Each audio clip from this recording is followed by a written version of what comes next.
मतगणना को शांतिपूर्ण, सकुशल व निष्पक्ष कराया जाएगा संपन्न। जिलाधिकारी।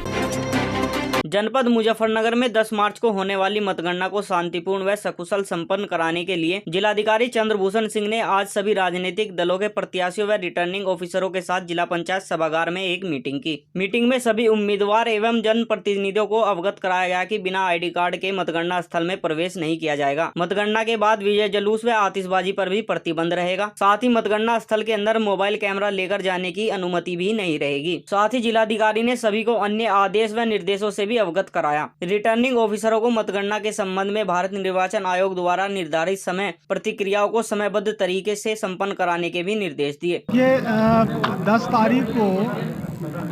तारीख को मतगणना प्रारंभ होगी प्रातः 8 बजे और इसको लेकर के तरह तरह की भ्रांतियां राजनीतिक दलों द्वारा फैलाई जा रही थी, कुछ राजनीतिक दलों द्वारा, कुछ संगठनों के द्वारा। इसलिए आवश्यक हो गया था कि सब प्रत्याशियों के साथ एक बार हमारी बैठक हो जाए। इसलिए हमने SSP साहब ने और प्रेक्षक महोदय की उपस्थिति में हम लोगों ने सारे प्रत्याशियों को बुलाया, उनके साथ बैठक किया और मतगणना के बारे में जो आयोग के आदेश निर्देश हैं वो सब सारी चीज़ें उनको बताई गई और उनको ये भी बताया गया कि प्रशासन पूरी तरह से पारदर्शी और निष्पक्ष मतगणना के लिए प्रतिबद्ध है और इसमें कहीं कोई प्रकार की और किसी प्रकार से कोई व्यक्ति अगर भ्रम फैलाने की कोशिश करे, कानून व्यवस्था खराब करने की कोशिश करेगा तो उसे सख्ती से निपटा जाएगा। इसी परिप्रेक्ष्य में हम लोगों ने बुलाया था बैठक, क्योंकि यहाँ पे जिले में तरह तरह के लोग स्टेटमेंट दे करके लोगों में भ्रम फैलाने का और प्रत्याशियों में भी भ्रम फैलाने का प्रयास कर रहे थे। इसलिए आपके माध्यम से भी मैं कहना चाहता हूँ कि जो अभी तक की चुनाव प्रक्रिया है सब पारदर्शी हुई है, मतगणना का कार्य भी पारदर्शी तरीके से संपन्न होगा। इसीलिए किसी को परेशान होने की ज़रूरत नहीं है और सारी प्रक्रिया पारदर्शी है और आयोग ने भी माननीय ऑब्जर्वर को भी हर विधानसभा में नियुक्त किया है, जिनके द्वारा भी पूरी प्रक्रिया का अवलोकन किया जाएगा। देखिए 10 तारीख में जो मतगणना होनी है उत्तर प्रदेश विधानसभा 2022 के चुनाव की, उसको लेके जनपद मुजफ्फरनगर में त्रिस्तरीय व्यवस्था की गई है। मतगणना केंद्र की मैं आपको बात बता रहा हूँ, जिसमें इनर आउटर कॉर्डन है और उसके अलावा एक आइसोलेशन कॉर्डन है जिसको पैरामिलिट्री फोर्स जो है वो मैन कर रही है।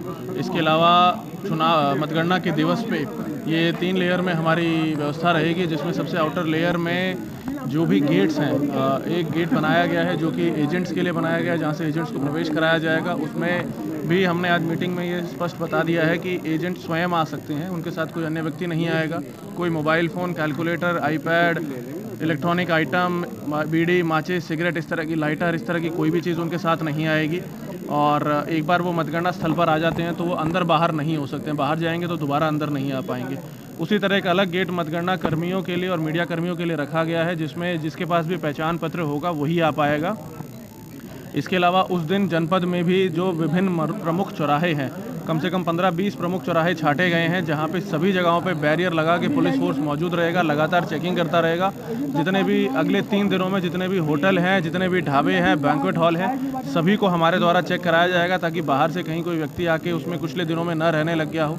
सभी लोगों को स्पष्ट रूप से 2 चीज़ें बता दी गई हैं कि चुनाव उस दिन सभी वरिष्ठ अधिकारी इंक्लूडिंग DM, SSP, ऑब्जर्वर्स वहाँ मौजूद रहेंगे।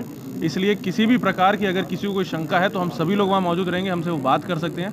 लेकिन अगर किसी भी के द्वारा कानून व्यवस्था को गड़बड़ करने का या भीड़ इकट्ठी करने का प्रयास किया गया तो उसके विरुद्ध बहुत कठोर कार्रवाई की जाएगी। हमने स्पष्ट रूप से करने की अपील की जा रही है, तो बहुत स्पष्ट रूप से हमने आज सभी को बता दिया है कि धारा 144 भी लगी हुई है। जनपद में पुलिस फोर्स को इस चीज़ के लिए अलर्ट कर दिया गया है। पैरामिलिट्री फोर्स भी हमें बाहर से प्राप्त हो रहा है।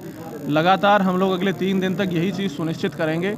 सभी को स्पष्ट रूप से बता दिया गया है, कोई भी समस्या हो पुलिस और प्रशासन लगातार मौजूद है। मतगणना को लेके मतगणना के दिन किसी प्रकार की कोई आशंका है, सभी वरिष्ठ अधिकारी वहां मौजूद रहेंगे, अपनी बात रखें, जो पूछना चाहें पूछें। डिस्क्रिपेंसी है उसको क्लियर कर दिया जाएगा, कोई इशू आएगा उसको क्लियर कर दिया जाएगा। लेकिन अगर कोई भी प्रयास करेगा तो उसके विरुद्ध कार्रवाई होगी। ठीक है सर। 9 और 10 तारीख को किसान भी आ रहे हैं ट्रैक्टरों लेकर, तो देखिए मैंने स्पष्ट रूप से आपको बता दिया है कि जनपद में कानून व्यवस्था की व्यवस्था को संपूर्ण रूप से सकुशल बनाए रखा जाएगा और सभी को हमने स्पष्ट रूप से बता दिया है। अगर कोई समस्या है तो वो रहे, मतगणना एजेंट या कैंडिडेट्स को मतगणना स्थल पे अलाउड है। इसके अलावा अन्य कोई भी अगर ऐसा कोई प्रयास करता है किसी प्रकार से प्रशासन पे और क्या कहते हैं मतगणना की जो पूरे प्रोसेस है उसको कोई प्रेशराइज करने का, दबाव डालने का या गलत काम करने का प्रयास करता है तो इसको तत्काल प्रभाव से आचार संहिता लगी हुई है, आचार संहिता का उल्लंघन माना जाएगा और उसके विरुद्ध कार्रवाई भी की जाएगी।